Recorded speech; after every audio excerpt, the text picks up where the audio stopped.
মধ্যপ্রাচ্যের যুদ্ধে কি এই প্রথমবারের জন্য বড় বিপদে পড়তে চলেছে ভারত? কারণ কালকে হরমুজ প্রণালীতে ভারতের একটি জাহাজকে নিজেদের হেফাজতে নিয়ে নিয়েছে ইরান সেনাবাহিনী। যখন এই ঘটনা সামনে আসে ঠিক তখনই ওয়াশিংটনে কার্যত বিস্ফোরণের এক খবর সামনে আসে, যেখানে মার্কিন নৌবাহিনীর প্রধান তিনি ইস্তফা দিলেন এবং নতুন এক ব্যক্তি মার্কিন নৌসেনা প্রধান হিসাবে দায়িত্ব নিলেন। প্রশ্ন উঠল যে ওয়াশিংটনে এমন হচ্ছেটা কি, যে দিনের পর দিন মার্কিন সেনাবাহিনীকে বা বিভিন্ন ক্ষেত্রে আলোড়নের কেন্দ্রবিন্দুতে আসতে হচ্ছে। কখনো সেনা অফিসারদের গ্রেফতার করতে হচ্ছে ট্রাম্পকে, কখনো সেনা প্রধানকে সরিয়ে নতুন মানুষকে বসাতে হচ্ছে, আর এবার নৌ সেনা প্রধানের ইস্তফা নতুন করে জল্পনা উস্কে দিল যে আমেরিকা কি বড়সড় পরিকল্পনা করছে। অর্থাৎ একদিকে ভারত এবং অন্যদিকে ওয়াশিংটনের এই ঘটনা হরমুজ প্রণালীকে কেন্দ্র করে কালকে জিওপলিটিক্যাল সারফেসে একাধিক আলোড়ন সৃষ্টি করলো, যা এই ভিডিওতে আমি আলোচনা করব। ভিডিওটি শেষ অবধি দেখবেন এবং চ্যানেলটি ভালো লাগলে একটু সাবস্ক্রাইব করে পাশে থাকবেন। কাল হরমুজ প্রণালীতে ফের এক নতুন নাটকের সূত্রপাত করে ইরানের সেনা। তারা দুটি জাহাজকে তাদের হেফাজতে নিয়ে নেয়। প্রথম জাহাজটি লাইবেরিয়ার একটি জাহাজ, যার নাম এপিমিনোডেস, এবং অন্যটি পানামার একটি জাহাজ, যার নাম এমএসসি ফ্রান্সেসকো। এই লাইবেরিয়া জাহাজটি ভারতে কিন্তু আসছিল খনিজ তেল নিয়ে, এবং পরবর্তীকালে জানা যায় সেটি ভারতের গুজরাটে অবস্থিত মুন্দ্রা বন্দরের দিকে আসছিল, এবং ওমান থেকে যখন মাত্র 15 নটিক্যাল মাইল দূরে এই জাহাজটি ছিল, তখন আগাম সতর্কতা ছাড়াই ইরানের সেনাবাহিনী সেই জাহাজটিকে নিজেদের হেফাজতে নিয়ে নেয়। এর আগে হেফাজতে নেওয়ার আগে ইরানের সেনাবাহিনী সেই জাহাজটিকে লক্ষ্য করে গুলি চালায়, এবং গুলি চালানোর পর জাহাজটির ইঞ্জিন কিন্তু বিকল হয়ে যায়। ফলে জাহাজটি আর মুভ করতে পারেনি। ফলে ইরানের সেনাবাহিনী খুব সহজেই তাকে কিন্তু হেফাজতে নিয়েছে, এবং এইখানে এই জাহাজটি করে কিন্তু লাইবেরিয়া থেকে খনিজ তেল ভারত নিজেদের কাছে নিয়ে আসছিল। ফলে পরিষ্কারভাবে এই যুদ্ধে ভারতের একটি জাহাজকে নিজেদের হেফাজতে নিল ইরানের সেনাবাহিনী। ইরান যুক্তি দিয়ে বলছে যে প্রয়োজনীয় ডকুমেন্ট বা ছাড়পত্র নাকি সেই জাহাজের কাছে ছিল না। এবার প্রশ্ন হলো, কিসের ছাড়পত্র? আন্তর্জাতিক জলরাশি থেকে একটি জাহাজ, ভারতের জাহাজ, ভারত পয়সা দিয়ে তেল কিনছে কোনো নির্দিষ্ট রাষ্ট্র থেকে, ছাড়পত্র দেখার জন্য ইরানকে ট্রাফিক পুলিশগিরি করতে কে বলেছে আমি জানি না। আর প্রথমত, ইরানের সঙ্গে ভারতের সম্পর্ক শেষ 2 মাসে যথেষ্ট ভালো জায়গায় ছিল, কিন্তু ইরানের সেনাবাহিনীতে একটা বদল আসার পর হঠাৎ করে দেখা যাচ্ছে ইরানের এই সেনাবাহিনী ভারতের বিপক্ষে অ্যাকশন নিতে শুরু করেছে। তারা আমেরিকার উপর প্রেশার তৈরি করতে গিয়ে বা আমেরিকাকে ব্ল্যাকমেল করতে গিয়ে এর আগেও 2 দিন আগে ভারতের জাহাজকে লক্ষ্য করে কিন্তু গুলি চালিয়েছিল। এবং মনে রাখবেন, সেদিন আমি আপনাদের নিয়ে এসেছিলাম খবরটি যে দুটো জাহাজকে একত্রে দেখে গুলি চালানো হয় ইরানের সেনাবাহিনীর পক্ষ থেকে, এবং সেই 2 জাহাজ কিন্তু ওমান থেকে 20 নটিক্যাল মাইল দূরে অবস্থিত ছিল। যেই দুটো জাহাজে 20 লক্ষ ব্যারেল তেল ভারত কিন্তু নিজেদের দেশে নিয়ে আসছিল।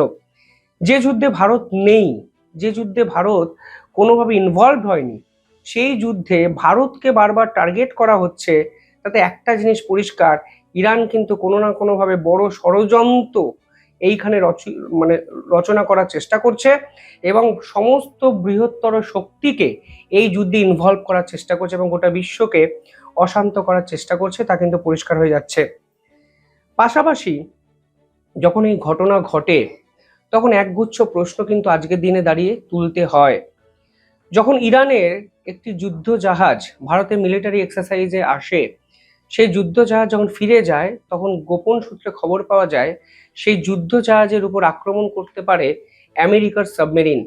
তখন ইরান পরিষ্কারভাবে ভারতকে অনুরোধ করে যে সেই যুদ্ধ জাহাজকে যেন ভারত আশ্রয় দেয়, না হলে জাহাজে সফররত 180 জন ইরানিয়ান সেনা কিন্তু বিপদে পড়তে পারে, কারণ মাঝ রাস্তায় আমেরিকার সাবমেরিন তাদের উপর আক্রমণ করতে পারে। ডক্টর জয়শঙ্কর পার্লামেন্টে দাঁড়িয়ে সেদিন স্বীকার করেছিলেন যে ভারত 3টে যুদ্ধজাহাজকে, ইরানের যুদ্ধজাহাজকে ভারতের বিশাখাপত্তনমে জায়গা দিয়েছে, না হলে ইরান কিন্তু বিপদে পড়বে। এবং ডক্টর জয়শঙ্কর পরিষ্কার বলেছিলেন মানবিক কারণে এই সিদ্ধান্ত নেওয়া হয়েছে, এবং সেটাই ভারত করছে, যা করা উচিত। ভারত কিন্তু একবারও ভাবেনি যে আমেরিকার সঙ্গে ভারতের সম্পর্ক নষ্ট হয়ে যাবে যদি ইরানের যুদ্ধজাহাজকে ভারতের জায়গা পায়। ভারত একবারও ভাবেনি যে আমেরিকার সঙ্গে মেগা ট্রেড ডিল যা পরের মাসে সই হয়ে যাওয়ার কথা সেটা ভেস্তে যেতে পারে যদি ইরানের যুদ্ধজাহাজ ভারতে থাকে। ভারত কিন্তু মানবিকতার খাতিরে ইরানের পাশে দাঁড়িয়েছে। গোটা বিশ্ব যখন প্রশ্ন তুলছিল যে খামেনির মৃত্যুতে ভারত কেন শোকবার্তা জানাচ্ছে না, কেন শোকবার্তায় সই করে ডিপ্লোম্যাটিক প্রেশার তৈরি করছে না আমেরিকার উপর, তখন কিন্তু ভারতের বিদেশ সচিব বিক্রম মিশ্রি তিনি কিন্তু খামেনির যে শোকবার্তা সেখানে সই করেন এবং সই করার সঙ্গে সঙ্গে আমেরিকার উপর পাল্টা চাপ তৈরি করা হয় যে খামেনি এইভাবে মৃত্যু ভারত অন্তত মেনে নিচ্ছে না, কারণ ভারত বিশ্বাস করে নির্দিষ্ট কোনো রাষ্ট্রে ঢুকে আপনি বাইরে থেকে বোমা বিস্ফোরণে কোনো দেশের সুপ্রিম লিডারকে এইভাবে মারতে পারেন না, এবং ভেনিজুয়েলার প্রেসিডেন্টকেও এইভাবে আপনি তুলে নিয়ে এসে অন্যায় করেছেন। ফলে ভারত কিন্তু অন্তত এই দুটো ঘটনাতে ইরানকে 100% দিয়ে সাপোর্ট করেছে। কখনো জাহাজকে আশ্রয় দিয়ে নন কাইনেটিক সাপোর্ট, কখনো খামেনির মৃত্যুতে শোকবার্তায় সই করে ডিপ্লোম্যাটিক সাপোর্ট। আর সেই ইরানের সেনা দেখুন ভারতের 2 জাহাজের উপর গুলি চালালো দুদিন আগে। ভারত তাদের রাষ্ট্রদূতকে ডেকে কড়া হুঁশিয়ারি দিল। ইরান প্রাথমিকভাবে বলল আমরা বুঝতে পারিনি, কিন্তু কালকের ঘটনা সমস্ত কিছুকে ছাপিয়ে গেল, যেখানে দেখা গেল তারা ভারতের একটি জাহাজকেই নিজেদের হেফাজতে নিয়ে নিল। এবার ভারতের অ্যাকশনের উপর গোটা বিশ্ব কিন্তু তাকিয়ে আছে। মনে করা হচ্ছে ভারতের নৌবাহিনী ইমিডিয়েটলি স্ট্রেট অফ হরমুজের অভিমুখে যাবে এবং এই পুরো বিষয়টি সম্পর্কে তদন্ত করবে এবং ভারতের জাহাজকে সুরক্ষিত করবে, এবং পরবর্তীকালে যেন এই পদক্ষেপ ইরান না নিতে পারে সেই চেষ্টাই করবে। এর পাশাপাশি ভারতের নৌবাহিনী কি করবে তা নিয়ে কিন্তু একাধিক রিপোর্ট আমাদের সামনে এসছে। অনেকে বলছে নৌবাহিনীকে এটা ইনভলভ করার চেষ্টা করা হচ্ছে ইরানের সেনাবাহিনীর পক্ষ থেকে, অর্থাৎ ইরান চায় ভারতের মতো বৃহত্তম রাষ্ট্র যেন এই পুরো বিষয়টার মধ্যে ইনভলভ হয়ে যায়। অর্থাৎ ভারতের ব্যালেন্স ডিপ্লোমেসি ইরান অ্যাকসেপ্ট করতে পারছে না। ইরান চাইছে ভারত যেন ইরানের হয়ে লড়াই করে, এবং লড়াই করার জন্য তাদের উপর পাল্টা প্রেশার তৈরি করা হচ্ছে এইভাবে জাহাজকে আটকে রেখে। প্রথমত, লড়াই করার জন্য একাধিক পদক্ষেপ আছে। ভারতের প্রধানমন্ত্রী নরেন্দ্র মোদী ইরানের প্রেসিডেন্টের সঙ্গে 40-45 মিনিট ফোনে কথা বলেছেন, কিন্তু ভারতের নির্দিষ্ট ইনফ্রাস্ট্রাকচারকে তুমি আটক করে রাখছো, সেটা তো তোমার মানে ঠিক পদক্ষেপ নয়। তাহলে কি ধরে নেওয়া যায় যে ইরান এক্ষেত্রে বিশ্বাসঘাতকতা করলো? তুরস্ক যে কাণ্ড ভারতের সঙ্গে করেছিল, ইরানও ঠিক একই কাণ্ড করলো।